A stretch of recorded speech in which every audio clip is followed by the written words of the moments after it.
ได้4 วิเอาฟรีไปเลยได้3 ครั้งติดรับไปเลย500,000 กีบอันนี้เป็นแคมเปญที่ค่อยจัดขึ้นเด้ออันนี้จะเป็นไพ่ใหญ่เนาะตัวนี้มันใหญ่8 เท่าแล้วก็ใหญ่16 เท่าแล้วก็ตัวนี้มันใหญ่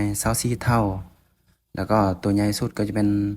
32 เท่า36 เท่าเนาะตัวนี้มัน36 เท่าเด้อใหญ่ๆแบบนี้เลยนะและค่อยก็เชื่อว่าถ้าเฮาลิ้นไพ่แบบนี้เวลานั่งกินเหล้ากินเบียร์เนาะลิ้นลาเนาะลิ้นไพ่แบบนี้จะเฮ็ดให้การนั่งน้ำกันหรือว่าการซุ่มแซวนี่ม่วนขึ้นเนาะม่วนขึ้นแน่นอนเนาะแล้วก็ไพ่ตัวนี้ก็จะเป็นไพ่ใหญ่นะให้ได้เฮามีบรรยากาศที่ดีเนาะหากไพ่บ่เชื่อเอามาเล่นได้เลยเนาะรับประกันว่ามีบรรยากาศแน่นอนเนาะไพ่ใหญ่แบบนี้เนาะเฮาเล่นแล้วรู้สึกว่าอารมณ์เฮาดีแล้วก็เวลาเฮากินเหล้ากินเบียร์เนาะเวลาเฮาเมานิดนึงนี่จะมีความม่วนซื่นแล้วก็อารมณ์ในการเว้านํกันนี่ม่วนแน่นอนนะรับประกันว่าม่วนแน่นอนใครอยากได้ก็มาจับเวลาได้เลยเนาะถ้าจับได้มันเอาฟรีไปเลยเนาะ